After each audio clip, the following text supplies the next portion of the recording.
This is a Film Stories original podcast. We made this.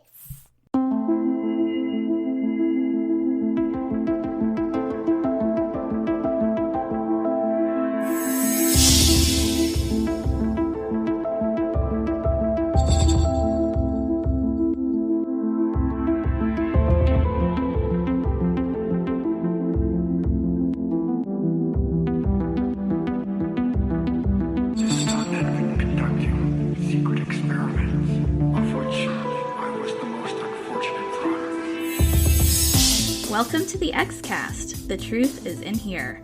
I'm Sarah Blair, and we'd like to welcome patron and X-Cast contributor Kurt North to talk about Season 4's episode, The Field Where I Died. Hi, Kurt. How are you? I'm good, Sarah. How are you? Great. You're also known as Reynard Moldrake, right? I am. I'm becoming infamously known as Reynard Moldrake, which is great. Yes, absolutely. I'm excited to talk about this episode because I think there's a lot to discuss here, so I hope we can get through most of it. So, let's see. While investigating a cult compound, Mulder and Scully meet a female member who seems to have access to her past lives and uncover a startling personal revelation. That is the summary for The Field Where I Died, and it is the 5th episode of the 4th season, which originally aired November 3rd, 1996, and it was penned by Glenn Morgan and James Wong and directed by Rob Bowman. I love Rob Bowman when he directs stuff. He's one of my favorite directors.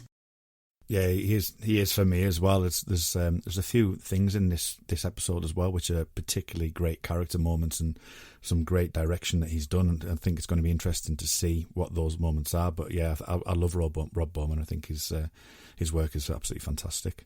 Yes, he did a lot of work on Castle too, which is another one of my favorite shows.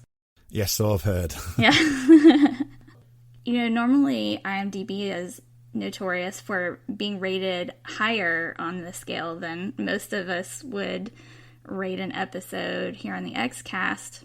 This one has 7.0 stars out of 2,647 votes at the time of this recording.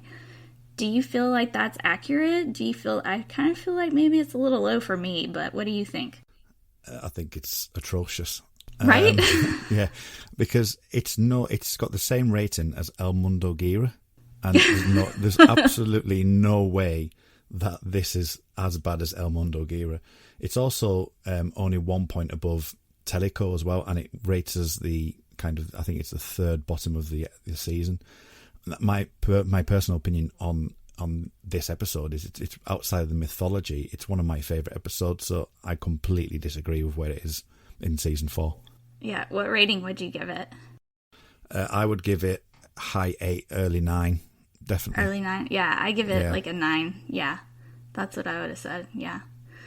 So, yeah, this is one that I honestly don't watch often, but it's weird because I remember when I was younger and originally watching this, I was one of the ones outraged by the soulmate thing. Like, what do you mean Scully's not Mulder's soulmate? But, so I totally get that. But in past rewatches, this is one that I tend to put on and do other things while it's on in the background.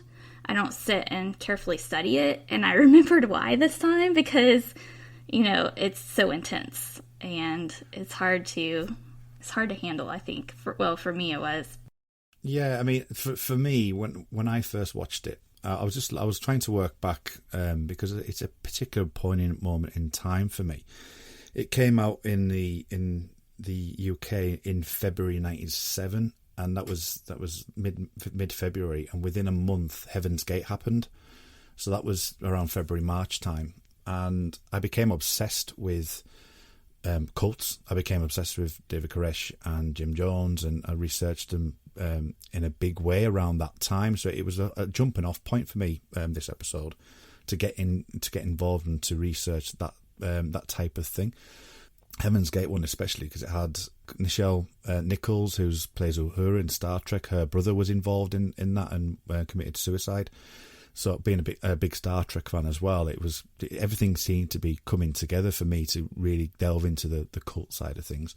And then there was also Millennium had just started up, and that was probably around its mid-season when I was watching that. And that has very various, obviously, apocalyptic religious aspects to that show. So I think this episode is especially poignant for me, and that's the reason why it's so highly regarded for me outside the mythology, is because it came at a perfect time, really, for me to really delve into that episode.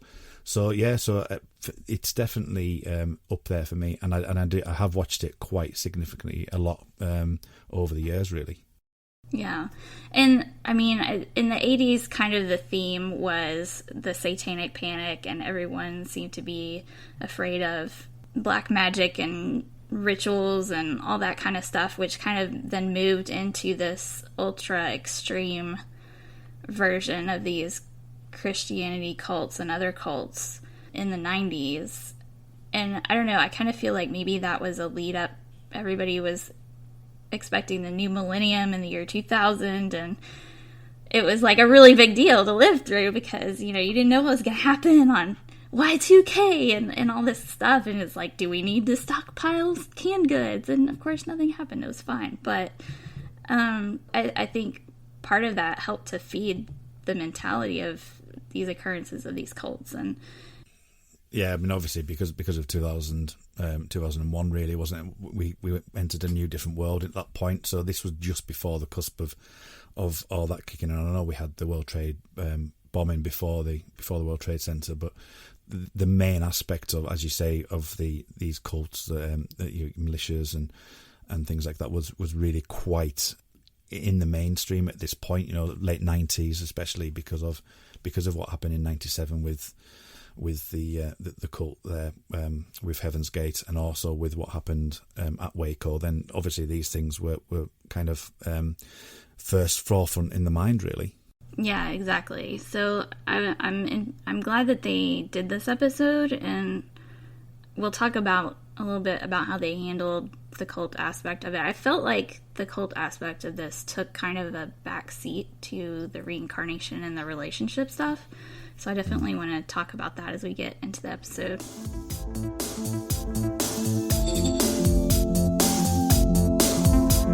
So let's talk about the opening. I mean, it's a poem by Robert Browning.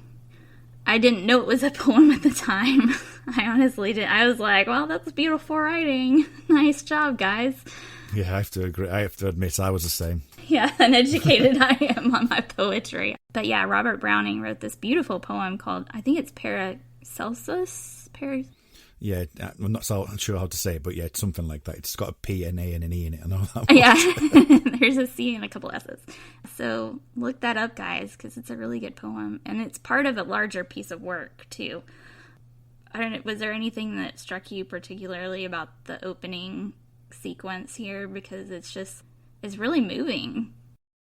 It is, and it's so unlike an X-File. You expect, up to this point, at least 3 seasons in, most of the elements of the show is going to be either high octane or a murder or something along those lines, where this one kind of throws you a curveball because it's completely, really, like, emotionally charged, but it's without, obviously, with the monologue over the top of it, with this poem over the top of it, and the beautiful synth that Mark Snow puts on there as well.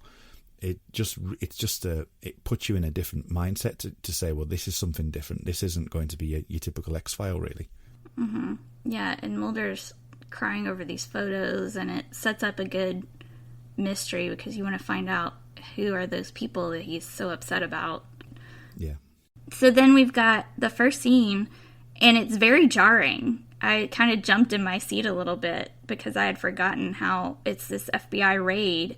It goes from this quiet, sad scene and jumps into this, like, screaming and chaos, and it's like, what is happening? And then during all this chaos, Mulder's kind of sixth sense, I guess you could call it, kicks in, and he notices this window, and he feels led out into this field, and he finds these people in, I guess, a bunker, and stops them from drinking juice, which we all know from Jonestown, that's never a good thing. No, absolutely, and it's obviously the callback to that, isn't it, as well? So, yeah, I mean, there is a aspect of Mulder walking out on Scully again, as some people have noted, that he just walks away because of this sixth sense. But again, you've getting, as you said, you juxtapose the position of the opening credits, and then going into this this sort of attack on the compound, sort of jump on the compound. But then it goes back to this moment of, because even Melissa gets a little overdubbed part at this point, doesn't she, where you can hear her quoting those lines, and it goes back to that kind of ethereal feeling that there's something deep and thematic and emotionally apt for this. There's something underlying that's going to be connected to the overall episode, where you feel that something's going to be happening here, but it's more on almost like a spiritual level, really. Yeah, absolutely. And we meet Michael Massey, who's a great actor. He plays Funchion, and we meet Melissa, which, I mean, Melissa, that's a significant name in the X-Files. Do you think that's tied into anything? Do you think they did that on purpose, or? Well, I also think that it's not a mistake that Ephesians named Vernon either, especially because Vernon Wayne Howell was David Koresh's birth name. Mm-hmm. So I don't think that's a mistake either. Yeah. And, I mean, we don't know, maybe he even chose that name because of that. Yeah, potentially, yeah. The actual, speaking about the character, obviously the writers made that informed decision, but, because obviously Funchion is not going to be, his coincidental real name either, I think he chose it because he's the Church of the Ephesians, from the Bible, and they talk about that, so I think it's definitely a significant choice by him. And then we get into the next scene, and Skinner, my man. He's here. Yes. He's ready to take charge. Yes. They're listening to a recording of someone called Sydney, and it's this person who's basically ratting out everything going on in this compound, talking about most specifically child abuse and weapons that they're hiding and stockpiling. Two things in this scene. Scully wants to know how Mulder even knew how to find those people. Do you think, at this point, Mulder even understands what's happening to him? I don't. I think that David Duchovny plays this part particularly well. He's playing a part where he knows there's something there. There's something driving him, but he doesn't know what that is. And I think he does that for a significant part of the episode, and I think it's really well played. I just feel that because even at the point where he says, "I just knew," there's this sense that there's something there, and I think that, as I say, David Duchovny does a really good job of playing that point. Oh yeah, it's like he feels this pull, and you can tell. It's almost like when he starts to talk about Samantha, where it's something that he doesn't understand, but he knows just by his gut that something important is happening around him. And then Skinner, I have a little heart by this. He's fit to be tied. He's scared that they're looking at another Jonestown or Waco. So he wants to find the weapons. He wants to make sure they take care of these people who are being manipulated by Funchion. Yeah. And then we've got the next scene where they talk to Funchion, and he quotes a lot of scripture, and we kind of learn a lot about this cult and what his beliefs are and what he's trying to accomplish. Yeah, and I think the way that Michael Massey plays it as well really delves into that, because you can imagine him being your next door neighbour, or you can imagine him being an average person, but he's this average person with this Ephesian persona that is deeply affecting other people's lives. And what I particularly like about the episode overall with Vernon is that he is not played as the main protagonist. He's not played as a supernatural element. There is a hint towards the end, but it's not played as a normal X-File. It's definitely more of a spiritual aspect to the episode overall. Michael Massey's just part of that episode rather than being like the main guy who's going to be, have this supernatural element to it or anything like that. So I really think it's a nice difference at the way they've played it rather than going straight down the line like a lot of other shows would do. Yeah, I liked that aspect about it. It's not like they're not investigating a paranormal case. They're investigating this compound and the use of these supposedly hidden weapons. Yeah, and it just so happens there's a supernatural or spiritual element to the events that are unfolding. But if you looked at it from a different point of view, you would see that as a kind of a side element. So we're just looking at that point of view of Maura and Melissa, really. So it is just a normal the way that Skinner says, we've brought you in because of astral projection and that type of thing, saying that he's suggesting this and I want your opinion on it. But the actual event itself isn't it's supernatural or anything like that or paranormal. It is just a normal siege effectively, and then you've got this element to the story just in the background, because even with likes of the arraignment being due in a couple of hours later on in the episode, you've got things are happening in the background which we're not privy to, but we're just focusing purely on this small element of the events taking place. Right, and I like that they added that time element to it to add the sense of urgency. Yeah. I thought that was a good direction, and because it really amps up the tension and gets it going. And then you've got the interrogation of Melissa Riedel Ephesian. She's 25 years old. I mean, when I was 25, I still was like a kid. I got married at 25. But, I mean, you're still, like, really susceptible. You haven't lived your life yet. So I can understand how she might be coerced into this. And it doesn't really say a lot about how she got roped into this. Yeah, I mean, and you could, if you wanted to, you go into the psychology of cults and those leaders that, the type of people that they go to, and you would expect Melissa to probably be like that. And there's no real element as well of how these past lives have started invading her life. There isn't potentially the fact that all these things are happening, like the abuse of kids and all these and obviously the treatment of people actually at the compound, which is being held away by the men. But there's no real backstory to that. But having said that, Waco wasn't that far away from when it happened, so people were probably going to fill those gaps in themselves, and I think that's probably the way that you'd look at it, really. Yeah. I want to know more about her character, because I think there's a lot there. And I know they cut, 20 minutes out of this episode. Yeah, it was about 18 minutes or something like that they cut out. And I would expect the show probably does suffer a little bit from that, because there is times it seems to be a bit disjointed in parts. And I think if those 18 minutes were included, then it may well be a bit more coherent, really. Yeah, absolutely. So we learn about her multiple personality / past lives when they bring up the child abuse, and it's like a switch clicks, and holy buckets, Kristen Cloak, go girl. Like, yes, I was completely blown away. I mean, amazeballs. Like, seriously, girl. Yeah. So that was pretty incredible, I thought, just from the acting front.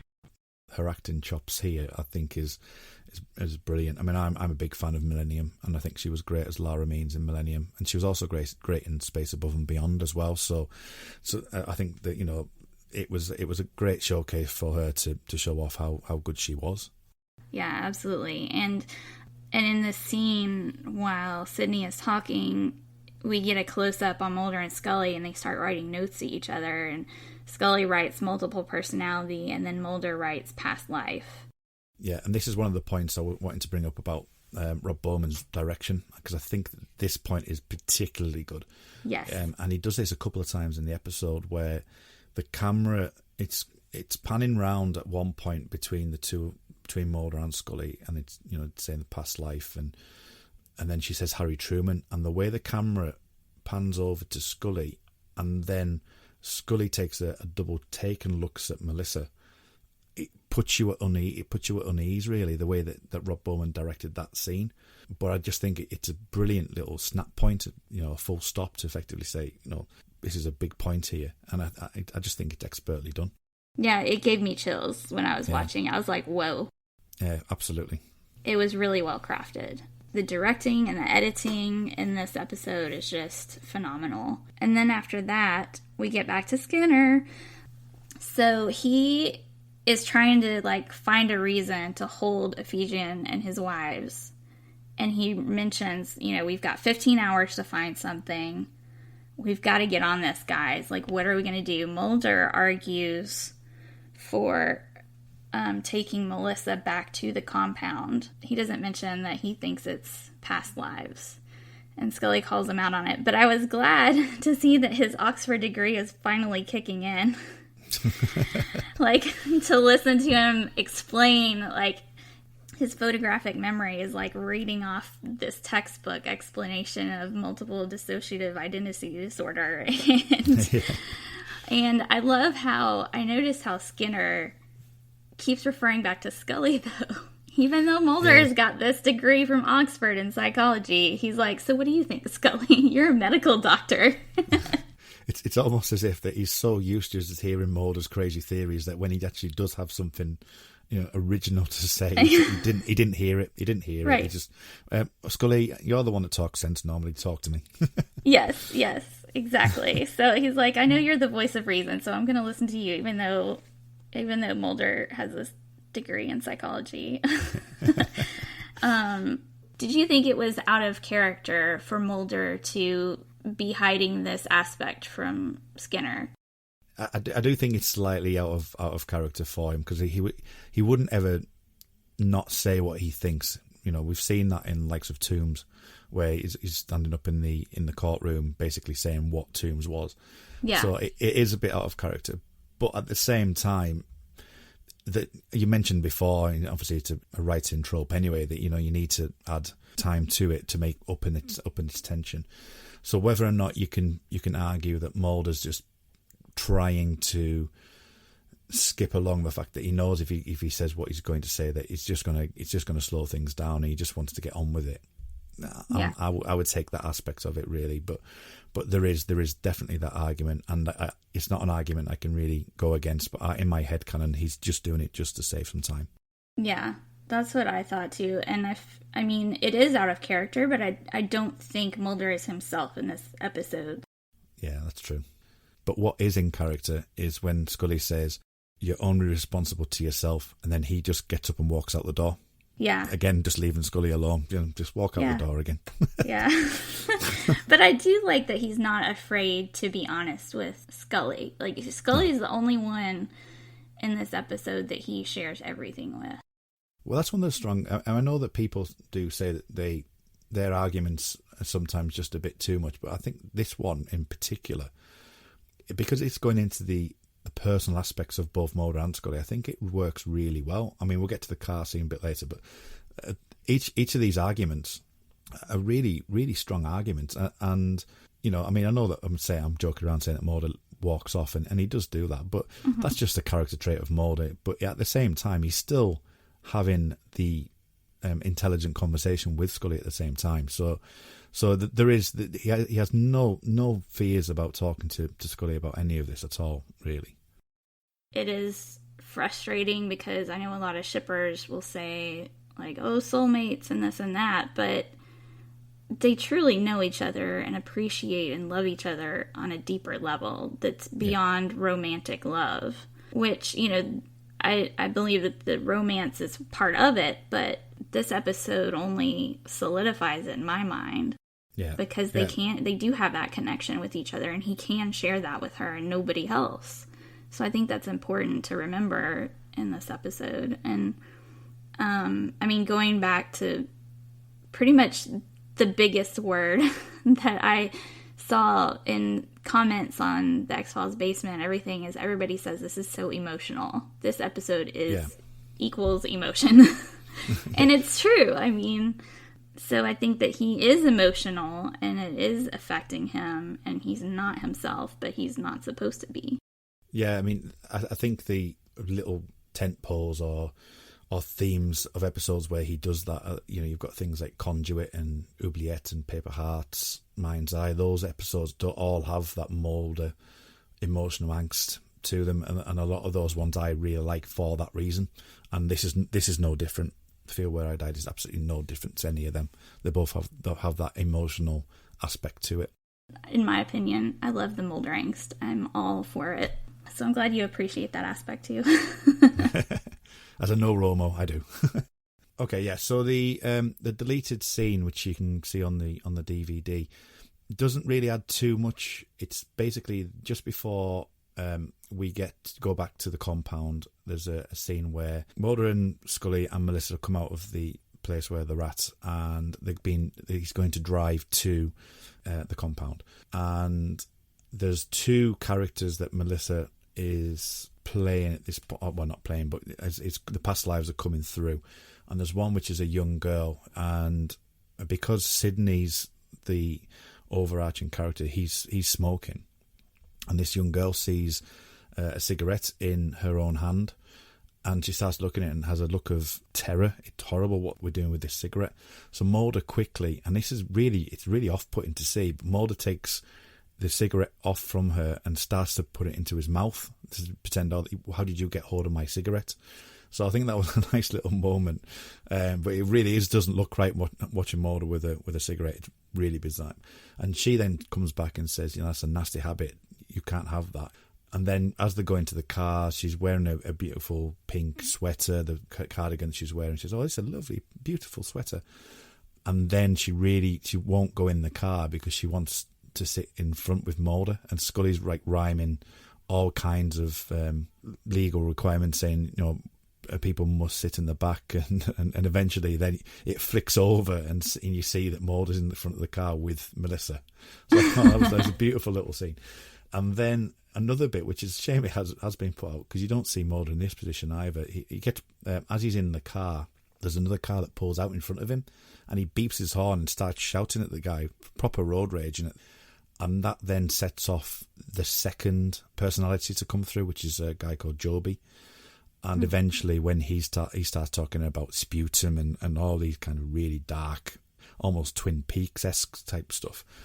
And Mulder just says, Joby, can you please take a nap? And then we move into the scene where Melissa's in the compound. So that was about 2 or 3 minutes of deleted scene that was thrown in, but obviously had to be taken out as part of those 18 minutes that disappeared. Yeah, I think I remember seeing at one point the cigarette thing. Yeah. I'm sad that we had to lose that because, another piece of phenomenal acting from Kristen Cloak, but yeah, I can understand why they cut it. Yeah, there wasn't anything to the story, to be honest. It was just really pushing the point that there's multiple personalities within her, really. Yeah, that makes sense. So we get the scene next where they take Melissa to the compound, and I really liked the way Gillian Anderson played this scene, because it's not like she was holding Mulder's belief about the past lives against Melissa. And she does believe that this Melissa is going through something intense. Whether it is past lives, whether it's multiple personalities, whatever, she is there for her. And I really appreciated that about Scully. Yeah, whether they're both approaching it from different viewpoints, but at the same time, even if Scully doesn't agree with something and she's in that scene, she's going to do it to the best of her ability. And there's a couple of moments within, a few bits in this scene as well, which is really, really good. I love the way she says Melissa, Lily, and again on the direction of when Melissa turns as well, when Lily turns, when they start talking about the kids again. Mm-hmm. There's that off unease again of the camera going one way and the actor turning the other way, and it just throws you off balance, almost like a Dutch angle to a degree. Yeah. Where you're kind of underneath the way that you see it, and it just throws you off completely. And again, it's another little full stop point moment of, there's a change. You need to be aware that there's a change just happened there. And I do want to point out the Mark Snow's music at this point as well. The piano music on this is very reminiscent of the piano piece in Roland as well. I think it's a wonderful piece of music that he's included on that. It's very minor key, very emotional, very thematic for what you're seeing on screen, and I think it's really does add a bit of magic to the scene. It really does, and it kind of goes back to where Scully, we talked a little bit about it in the Scully episode of season 1, where, you know, Tom Colton and Squeeze is like, whose side are you on anyway? And Scully's like, the victims. So I think that really stays true to her character, even, you know, a few seasons later. Like, she's still that person, and she's still there for, you know, because Melissa is a victim. She's been a witness to this abuse, and she has been taken as this bride. And I mean, you can see it in the way that the wedding photo, if you can even call it a wedding photo, is, you know, this terrible thing where he's got his hands around her neck, and it's just super creepy, the whole thing. And she's wearing the same pink sweater in the photo that she's wearing. So it makes you wonder, like, do they even have any clothes? Do they just wear the same clothes, you know? But I like the juxtaposition as well of those photos, because there's that photo, but there's also a photo of the compound, and the compound isn't probably something that we don't see a lot of. And I can imagine a lot of the episode that's probably being cut out probably did have a bit more of the compound in, because we only get to see it towards the end and in these photos. And I think that's just the juxtaposition of, you know, the creepiness element of him and his polygamy, and what appears to be the way Jonestown was, which seems to be that everyone seems to be happy and putting a front on for this cult effectively. And I think there's a nice little element to it there. Yeah, exactly. And so after we meet Lily, and she makes these silly faces, and she's like a really sweet little girl, and then, like you said, the music is great, and then we get another music cue by Mark Snow, and it changes to drums and this like low rolling sound.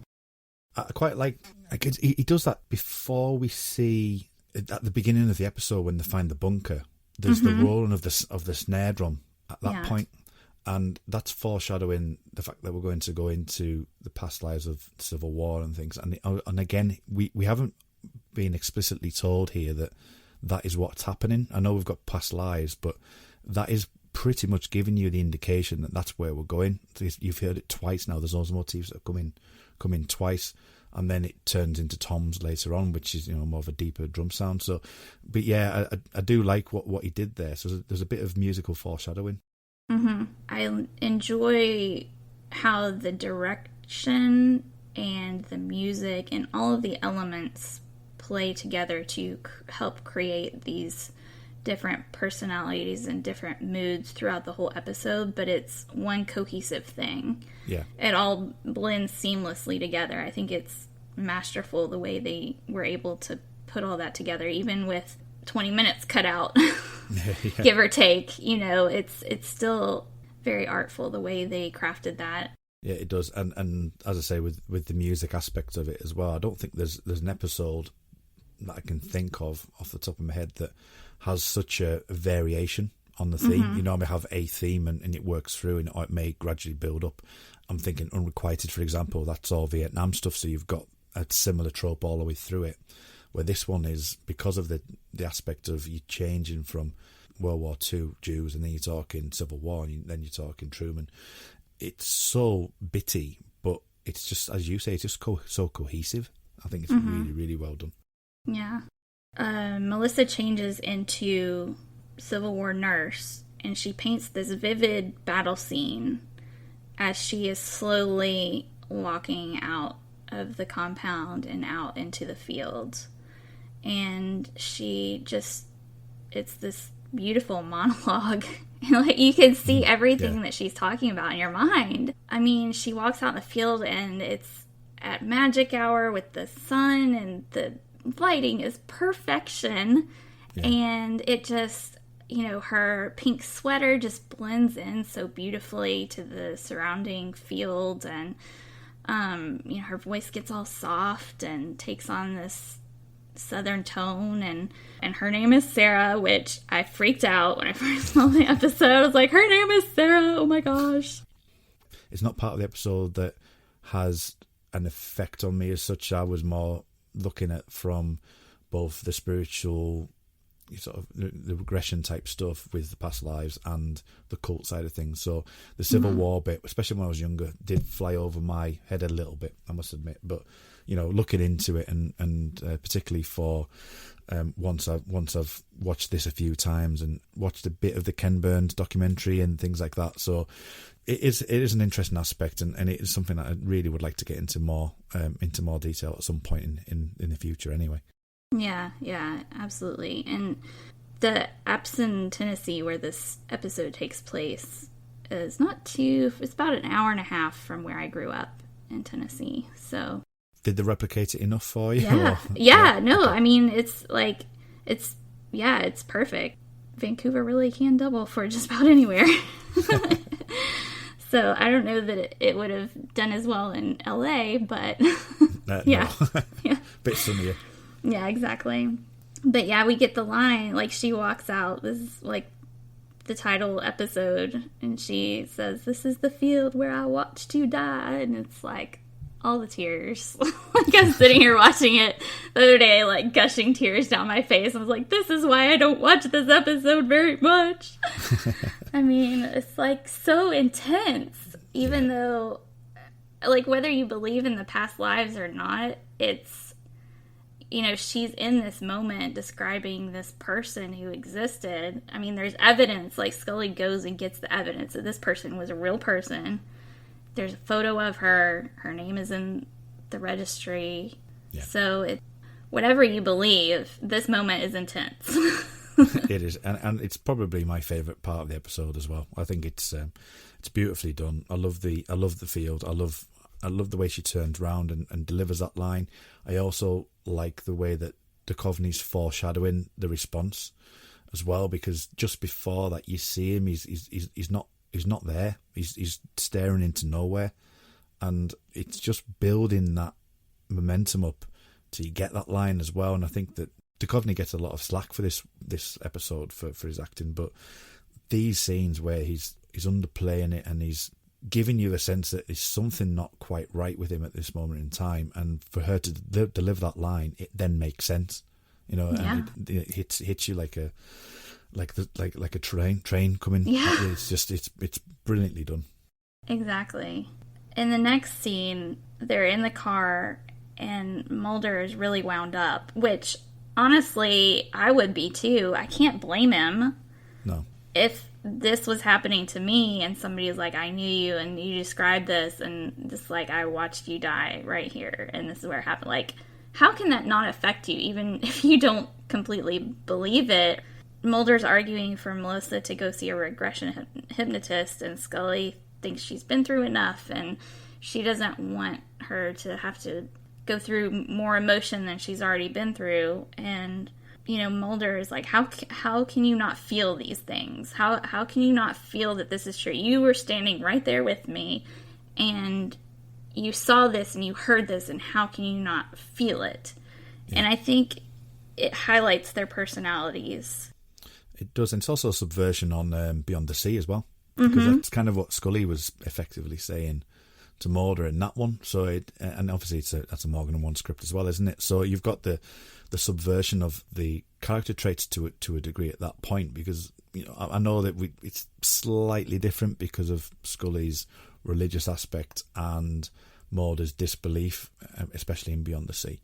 But you do have that, Mulder's really, I don't think you see him affected this way again, really. Obviously you get him with his sister and his angst for his sister, but this is something completely different. He doesn't know how to react to it. He's not really pushing the sister angle. He's purely, there's this gut-wrenching, ethereal, visceral feeling that he's getting, and he's asking the question, as you say, as what he says is, how can you not feel it? Well, she's not feeling it because is she not open to believing it? And that's one of the questions I have a lot, especially over the mythology, is it's only when you're open to the thought of it that you might again feel it. So Scully, is involved, as we find out later on, but she's she's just not willing to accept that part of the argument at that point. Yeah, and I think her rational brain is taking over at this point, and she's providing the much needed objective point of view for Mulder. She's trying to reel him back in, but he's so far gone, reasonably so, that, you know, he's just really emotionally affected by this. And, you know, she says, how is it that Ephesian is reported by you as a psychopath because he believes he lived in Greece 100 years ago, but you're not because you believe you died in the field? Like, she's saying, like, Ephesian believes in this past life that he lived, and you're believing in this past life that you may have lived. You know, how is that different? And she's not wrong. No. And I find it amazing that Gillian managed to get that line out. Every time I listen to that line, I'm like, how did she say that? I know. Like, I even had it written down. I was like, I don't know how to say this. But it's true. And Scully is being affected emotionally because her best friend is going through this thing that she can't grasp completely. And she sees how it's bothering him and how he's being affected emotionally. And she wants to help him. But the only way she knows how to help him is to try to, like, bring him back around to the logical thinking. And he just is not there. So after this, we get the regression hypnosis scenes. And the emotion just ramps up at this point. Like, as if hearing Sarah Kavanaugh talk about holding her dead lover in a field is not emotional enough. We get so much more out of Kristen Cloak at this point. I mean, she was already stellar, and now she's, like, way out in the universe of amazing. And I just love everything about these next few scenes where Scully is watching Melissa regress into these multiple personality / past lives, and she's hearing her, you know, talk about all this stuff, and you can see that even Scully is emotionally affected at this point, but not because she believes in the past lives, but because it's just gripping. Like, I don't think anybody could sit there and listen to that or watch it. Like, I mean, I couldn't sit there. Like, I was bawling. I had tears running down my face. Like, start there and, like, keep going through the rest of the episode. I was just, like, sniffling the whole time. And she talks about this little boy getting beaten and the mother wanted to bring him a Butterfinger and the word choice and all of that. Like, it wasn't just a candy bar. It was a Butterfinger. And, like, that detail, just, you know, the mother wanting to still take care of her son and all that whole scene was just really emotional. Yeah, not being able to and obviously being taken away and that whole aspect of it, you know, I think it's really pulling at the heartstrings at that point. And as you say, the way that Kristen Cloak delivers those lines is just marvellous. It's just fantastic. You know, it's such a great way of delivering those, I mean, really hard hitting lines, but she's got to do it in a way, especially when she's saying about taking down the pajamas and all that type of thing. It's, you know, it's really deep stuff that she's having to deliver, and it's just mind-boggling how good she is. Yeah, I hope they didn't have to take too many takes on that, because I don't know how she got through it, to be honest. Yeah. I liked how Mulder, when she was starting to really get overwhelmed, he could sense that from her, and he very gently directs her back to the field and tries to guide her into finding out where the bunkers are with the weapons and all that. And the part where she says, your eyes may have changed shade, but it cannot color the soul behind them, is like, oh God. There's definitely a song lyric in there somewhere. Yes. Oh man, like the writing, holy buckets. Like, I mean, it's like truly something really deep and special and personal. Yeah. And I mean, and even just from the actual episode point of view, the direction again, the way that she's being directed, that, you know, she is off in this regression, she's not really there, but on that line, it's delivered directly to Duchovny.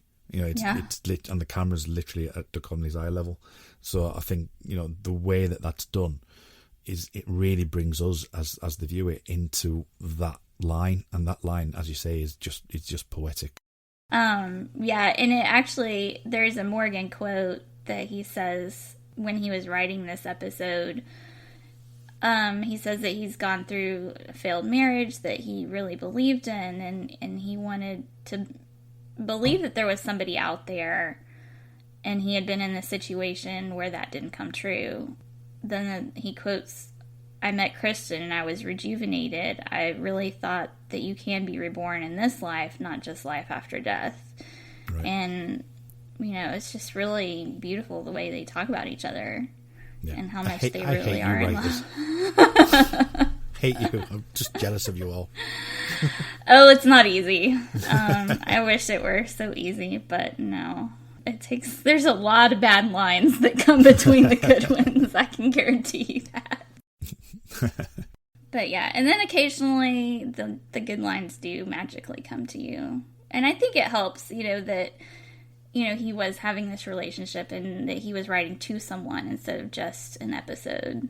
Yeah, I mean, using your personal experience, isn't it? And using your inner thoughts to get that on paper. It's the same with songwriting and things. So it is good to be able to do that and use your experiences as part of it and just funnel it into a new medium, really, isn't it? So it's really, really good. The next scene with Mulder and his regression is probably where I think most of the shippers got into the problems with this episode.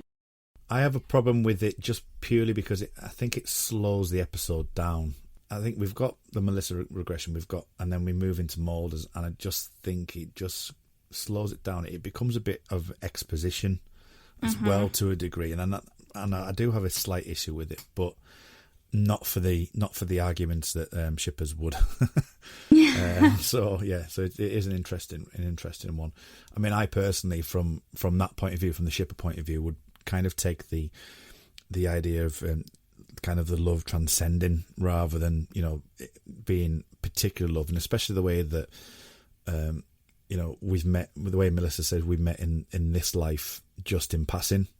So soul love and love between two people, and romantic love or whatever you want to call it, I think is potentially two different types of love, and I think that Mulder tries to put that across. Although, having said that, there's I have an issue with the use of the different souls, especially Smoking Man's, because I don't think he would have been the right age to be a Gestapo. But that's another thing entirely. Yeah, I do want to talk about that because I wonder why, if maybe they chose World War II and the Gestapo and all of that just because it's so people would know about it and be able to identify with that and see it better than just a random occurrence, I suppose. Yeah, I mean, I suppose if you're going down the Nazi route, it is the epitome of what people would call evil, isn't it? So. Using Cigarette Smoking Man as Cancer Man, as he says, as the viewpoint of evil returning as evil, and at that point as well, I think you would have less argument for that if it had been the later aspects of Cigarette Smoking Man. But at this time, Cigarette Smoking Man's quite a three-dimensional character, so it's a bit two-dimensional just to call him evil at this point. But yeah, so. But yeah, I take your point that, I think Gestapo, the Nazi kind of element, especially the Jews and the Polish, and that element is probably more in consciousness of us at that time. I think that's probably the way that they were looking for. I agree, like you said, where the scene wasn't completely necessary, other than Mulder just wanting to try to figure out where the bunkers were. I think that was the only purpose for that scene, really. And even then his soul was tired. Yeah, he didn't even get to go back that far. So yeah.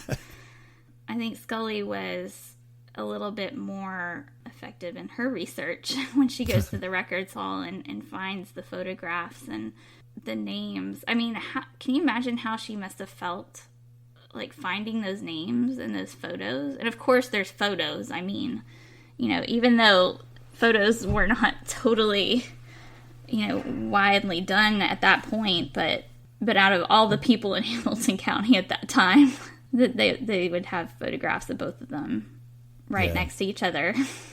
Well, but for purely for visual sake. Yeah. Luckily we did have that, wasn't it, really? Yes. Sullivan and Sarah we used, because of real life Sullivan Ballou, who wrote a letter to Sarah. That was a letter that was written by Ballou the night before they were going to a particular event that was taking place, and he wasn't sure if he was going to come back alive. And he wrote a letter, which is on the Ken Burns documentary, which I definitely recommend anyone who's listening to go and watch that. You can read it from Google or whatever, but it's a really poignant letter that he wrote and became quite an infamous one, or famous one, sorry. And there's elements within that, basically saying that, he's doing it for his country. These people have fallen before him, that he wants to do what's right for the country. And also the fact that, that he loves his wife, that he loves Sarah, that he feels that this may be the end for him, and he might well not come out of this alive, and that he wants her to continue on. And then there's beautifully poetic, I think he was a lawyer before the Civil War, and towards the end of the letter it starts to go on about, when you feel a gentle breeze on your neck, that'll be me, and I'll be waiting for you at the end. So that there's this thematic element which they've obviously taken to put into this show, and obviously the use of Sullivan Biddle is that pointed direction to that letter.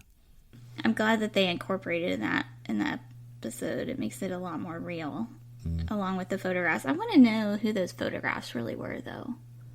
That would be interesting to find out. They looked like really real photographs. I mean, you can take the old-timey photographs now. Yeah. But it would have been difficult to do, I would have thought, to make something look like that. Yeah. It would be interesting to see how or where they got that from, really. I mean, especially with some of the photography that you do see in TV shows where they've superimposed people in for modern ones, but to get something that they do look authentic.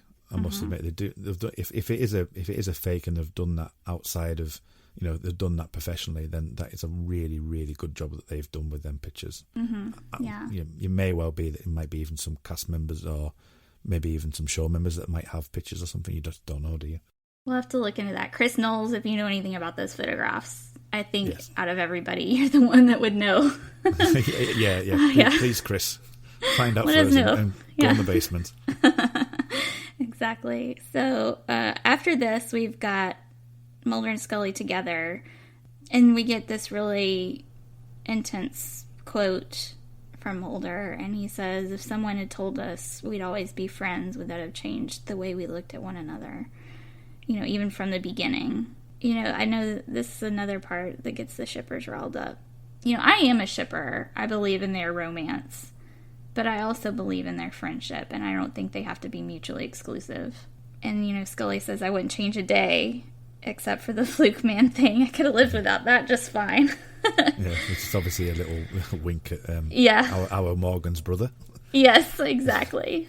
Let's talk about the scene just a little bit, because I think it's important to their relationship. And I think he's reaching out to her, and, he needs that reassurance from Scully. That, they are friends, and I'm not totally sure what he exactly means by that line. Yeah, I've never really thought about it in that way, really, but I just think he's in a really difficult place, isn't he? I think that the realization for him that there is potentially past lives, that it's never been brought up before in the show, that there's all these souls together that that will cross paths at some point over the course of each lifetime that people live. And if you knew that you were going to meet somebody and the events that would happen, maybe we're missing something from the cut potentially. I think we have to, because it seems like there's so much more there. Yeah, it seems like it's almost as if you could imagine the souls being destined to be, because obviously you've got cigarette smoking man's souls destined to be evil, but you've got the tragedies of these souls, their eventual end games. Obviously you've got people lying in the Civil War scenes and things. So potentially we might be missing something along those lines, that, you know, if you knew that you were going to have all these troubles as those souls, is it that, you know, would you change anything because you knew that was the inevitable outcome? Possibly. That's the only thing I can think of at the moment. Yeah, and I mean, we're in the 5th episode of the 4th season, so Scully has been abducted.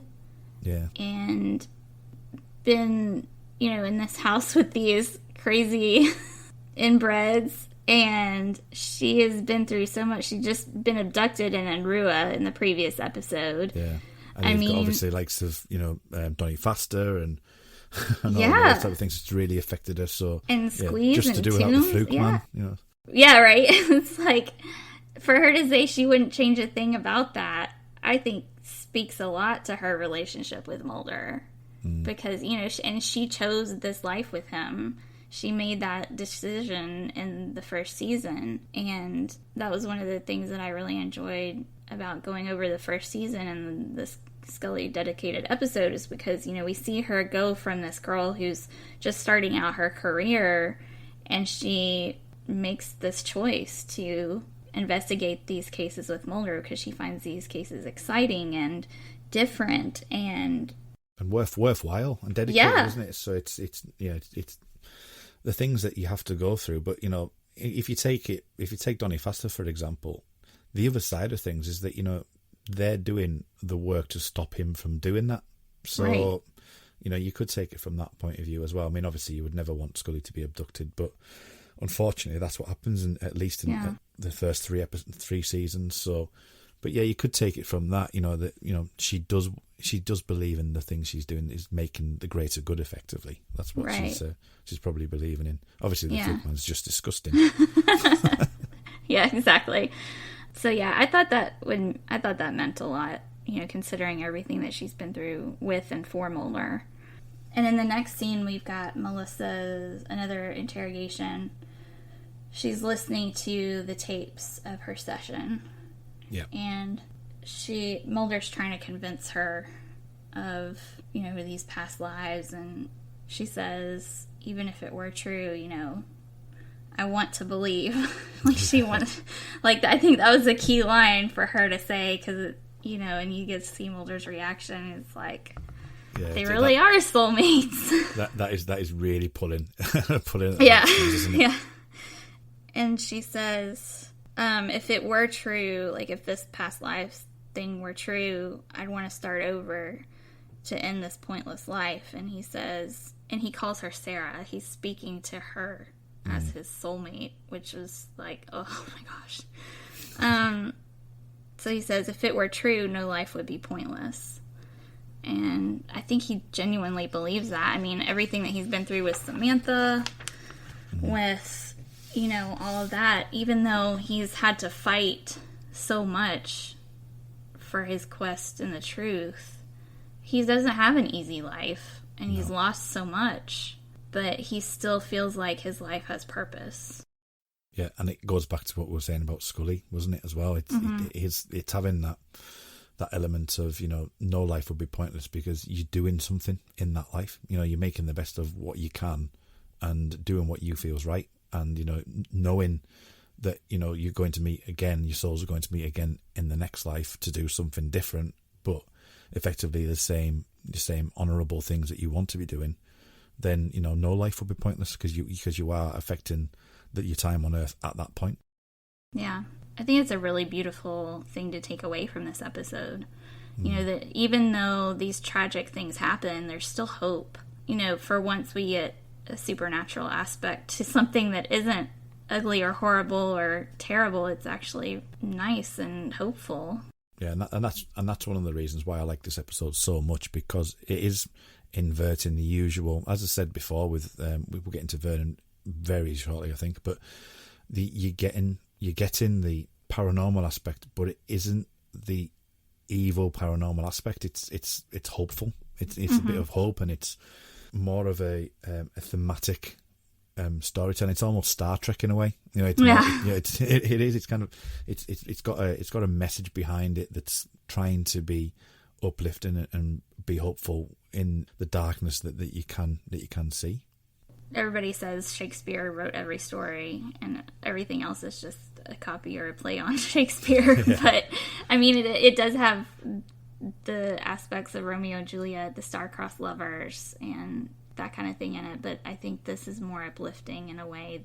So I think that it's a really good lesson in this episode. And I mean, we see Ephesian returning with his wives. They don't successfully have anything to hold him on, or his wives, and they go back to the compound. And everybody seems really overjoyed to see them again and to welcome them back. Yeah, that's what I was mentioning before. There must be some further within the edit. There must have been more at that compound, because that's the only scene that you get to see apart from that one photograph earlier on. And to see them really like rejoicing them coming back, it felt like we hadn't seen any of that. And that is a downside of the episode that I feel personally that we needed to see a little bit more of that. But it is after all we've seen, it is a bit. They're actually really, sort of really happy to see them come back. I mean, I know obviously there's family involved and all those type of things as well, but there is this deep undercurrent of cult mentality like you would get, at Waco, because of the compound and things. And Jonestown itself was when the senator went over there and they portrayed this real happiness. Everyone was enjoying themselves, but the undercurrent was there was people there who just weren't happy. So it's an interesting visual to see them running at the Vernon and all of his people being arrested. It's quite off-putting in some ways, and I think that's designed to be like that, because you expect it to be more oppressed than that, and it isn't. Yeah, and I think that's part of the way people get involved in things like that, is because it can't be all bad. We'll get massively into cult psychology, and we can go on for years. But just purely from looking from the outside in, because obviously we haven't been involved in that, they do prey on people who not necessarily have psychological problems, but are open to suggestion a lot. And as you said, it won't all be oppressive. Because obviously you just couldn't build something like that with it being like that. They feel it's somewhere better to go than what their current situation is, and for a time I'm sure it's absolute brilliant, and you feel like you are on a different plane, but there's then the rapid downfall of what is to come. Yeah, there is a struggling dynamic in there. Yeah, it's great until it isn't. Yeah, exactly. Yeah. So we've got Skinner again, and Mulder hints, he doesn't outright say it, but he says that they will try to deny themselves to the FBI, and he's like, do you know what that means? And Skinner, I liked Skinner's role in this episode because he's on top, like, he's really in charge of things, and he knows what he's doing. He very clearly wants to protect these people. And even though, Scully tells Mulder he's not responsible, I feel like Skinner does feel responsible also, because that's how Mulder gets him. He's like, we're responsible for these people. And Skinner's like, yep, let's do it, right away. Because, he feels that way. And that's one of the things that I really enjoy about Skinner's character, is because he really does care about other people, and he really does want to fight this fight. And he's taken on board what was said, and Mulder's again using his abilities there to actually lay out what is going to happen. But by literally saying, they're going to deny themselves, they're going to cause what you feared the most. They're going to cause a Jonestown effectively. That we need to do something about this, and Skinner obviously sees that coming down the line of right, okay, and especially with Scully, which goes onto a laptop of all things in 1997. That was quite a nice little moment. I don't think 56k broadband would have gone that quickly, but to basically read out the rest of the line, and that's kind of when we all go, right, okay, we need to do something about this. Yeah, and you get that line from Skinner. I've got it underlined, like he goes, "Okay, Mulder," and it's like so decisive and just. He's like, I know you're right, let's do this. Let's get on it. The special agent in charge, and he's going to make that decision. Go Skinner. And then we've got, this all happens, really rapidly. The cuts get quicker, and the tension really ramps up at this point. Yeah. Because we know we're getting to the climax of the episode. And so we've got a lot of things that happen in quick succession. You've got the people all gathered in this main building of the compound, sitting on the floor, and then you've got them they're not just gathering, they're actually being herded with guns into this place. So you know something's about to happen. And then the FBI is outside in the field, a distance from this, but you can see them. Then all of a sudden, the enforcers, what did they call them? There's a special name in the episode for them, and I can't remember it. Yeah, Mighty Men, the Mighty Men. Yeah. They stick their guns out the window and start firing on the government. So, this is not good. Then they start passing out the juice, and we know that this is just not going to end well. And then one thing we noticed was she's doing the motion as Sydney. Yeah. You don't see her drink the juice, but it looks like she does. I'm not sure exactly where she put it. But, she's drinking it as Sydney, so something's not right, because Sydney is the protector out of all these personalities. And then Mulder, takes off his jacket, and he starts walking, and Scully says, "You're dead." You're dead. So what exactly did she mean by that? I'm not totally 100% sure. You're dead if you go out there, they're going to shoot you? Or was she speaking to Sullivan Biddle? Hey, dude, you're dead. You're not supposed to be controlling Mulder. What was going on there? I wasn't quite... Well, I've always taken it as the former. I've always taken it that, effectively, the hiding behind, because gunshots have been fired, that, you're standing out there unarmed, they're just going to shoot you. That's the way that I saw it. I've never thought about it in that way with Sullivan. I don't think Scully would go down that route anyway. Yeah, that doesn't totally make sense, but I was just like, what? Okay. Yeah, for me, it's definitely just the fact that, you're standing there unarmed and they're just going to shoot you.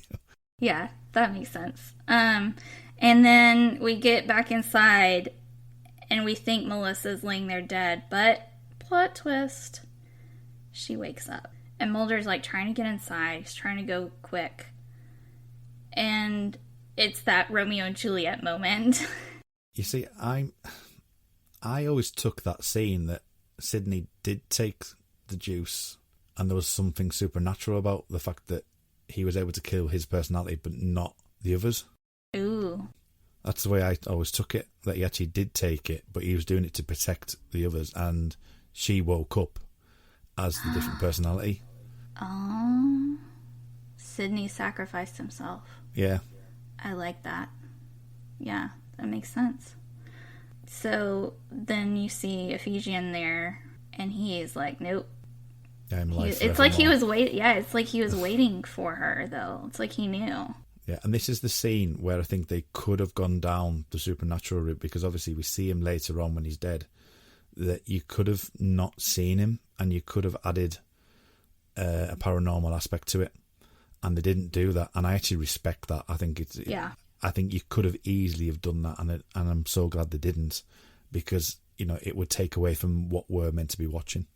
Yeah, and then we've got Mark Snow's tracks kicking in again. The only thing with this scene, though, with Mark Snow's track, and it's just maybe a personal thing, it's the only bit that I have trouble with, is because it sounds like Ace Ventura 2. So I have a real struggle with that scene. And I watched it again today, and I looked at that scene, and I tried to imagine it as a silent piece, and then bringing in the synth parts in afterwards. And I think that would have had more of an effect. I think that would have been beautiful. I think that's the only thing for me that takes me out of it a little bit, and it's purely because of because of I think you're the only person in the world that would make that connection, and I appreciate that about you. I don't get how I did that, but while we're talking about music, before we get onto anything else, there's also what I do like about that the synth chordal sequence. It's very similar again to Conduit, and then Max Richter does a song called "On the Nature of Daylight," which is in Arrival and Shutter Island, I think it is, it has the very, very similar feel, very similar thematicness of it. And it really does give you a deep emotional resonance and reaction to the way that you're watching the particular elements in both Arrival, Shutter Island, and obviously Mark Snow's number here, because we fade into the end of the to the field again with Mulder. So, I really, the synth chord progression is just beautiful. Yeah. And I do agree with you. I think the silence would have been really intense and really amped up the feeling there.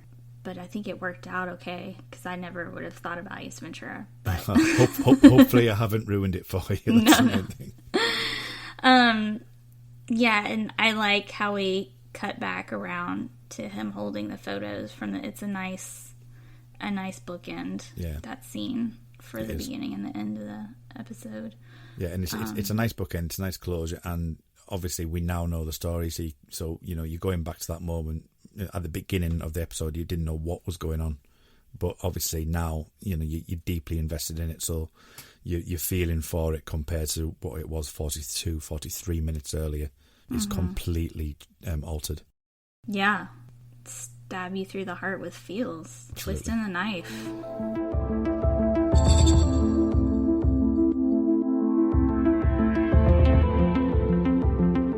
So we've got a couple of comments from the X-Files basement. We can go over if you're up for that. Absolutely, yeah. Sarah Ford says, I have two specific memories of watching this one. One, I remember thinking production value was very high, though I didn't have the language to have put it that way. I would have said it felt big or epic or like a movie. Yes, I agree. Yeah, he uses light and shadow very well, I think. Likes of the first Melissa Scully and Mulder scene with the past lives, some of the close-ups of Mulder and Scully, and the way the room's lit, I think it really gives like an ominous feel. And overall, the whole episode, like you mentioned before as well, with the field where she's delivering the dialogue, you know, the whole episode feels sort of really moody, and the aesthetics are really good. Yeah, it's really cinematic. I think the whole fourth season to me feels like that. And then she says, I hated, capital Hated, the fact that they gave Mulder some kind of reincarnated soulmate that wasn't Scully. Yeah. It transcends it. That's what I'm going with. Yeah. Melissa had to die in this episode. Can you imagine if she hadn't? She couldn't have stayed alive. Like, what would Mulder do with this soulmate? That's very true. It's a very different show you have. Then we've got Cathy Malore says, I cried. I have always loved the Civil War. I don't know why, since I was little. Maybe I lived back then. I don't know. But this episode really got me. Yes. I feel the same. Very emotional. Then we've got Michael Little. He says, beautifully shot by Rob Bowman with some lovely Mark Snow music. Other than that, it is terrible.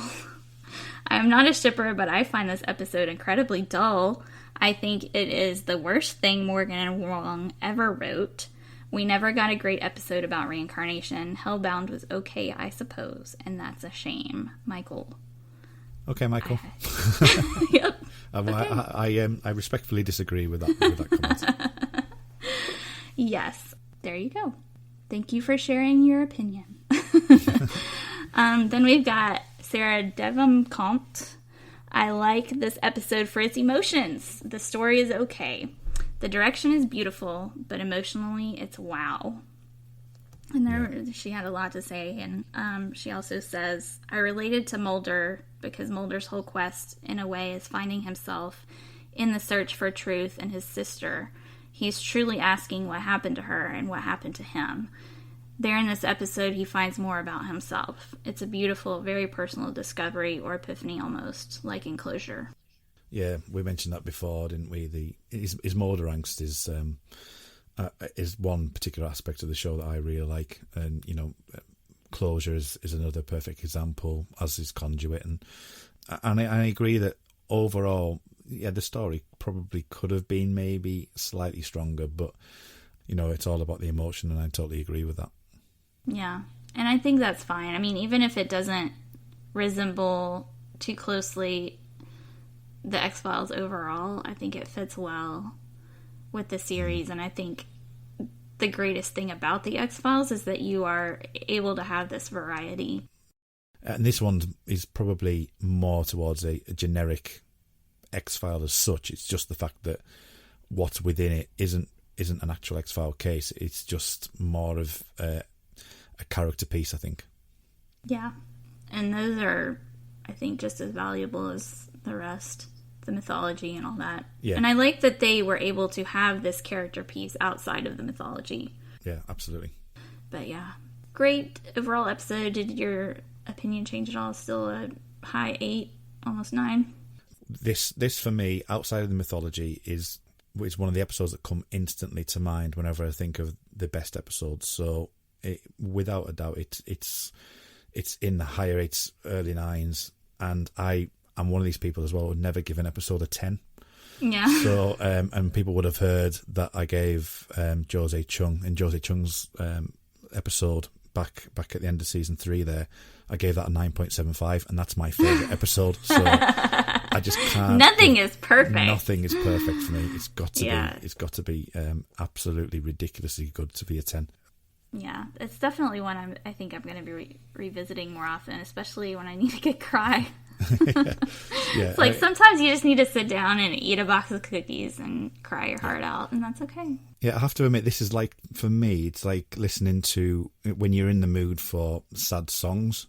It's one of those episodes where it's not necessarily a one I would go to if I'm like sort of quite joyous and wanting to watch, I don't know, Piper Maru, for example. Yeah. Great episode. Great chat. Thanks, Kurt. No Where problem. can we find you online? You can find me. I am Reynard Moldrake, as we said before, and my Twitter handle is @rmoldrake. So that's RMULDRAKE. Awesome. And I'm Sarah L. Blair, SarahLBlair on Twitter. Find me on Facebook at our X-Files Basement X-Cast podcast fan group. We're always around chatting. We have some good discussions on there. You do. Yeah, it's good fun. And, if you want to become a patron, you should do that, because Kurt and I are both on the Patron account that you get to be a part of if you become a certain tier patron. So it's always fun over there. We have fun hanging out. There's some great chats in there as well. Yeah. So it's good times. You should join us. Until next time, trust no one. The X-Cast, an X-Files podcast, is produced and presented by Tony Black, alongside a dedicated group of podcasters and X-Files fans. You can find us on Twitter at The X-Cast, and on Facebook if you type in The X-Cast, or at our group, X-Files Basement, an X-Cast podcast fan group, where you can continue the discussion about all things Mulder and Scully. If you want to support The X-Cast further, you can now subscribe and become a patron of the show on Patreon. On Google, just type patreon.com/The Xcast. That's PATREON. You'll see all of our tiers, subscription options and perks, which include early access to episodes, bonus content such as commentaries on X-Files episodes, access to a patron chat zone, and even appearing on one of our patron roundtable discussions. We would appreciate any support you can give the show, so just go to patreon.com/The Xcast to find out more. Our title music is provided courtesy of Will A, who you can find on Twitter at IamWillAYE.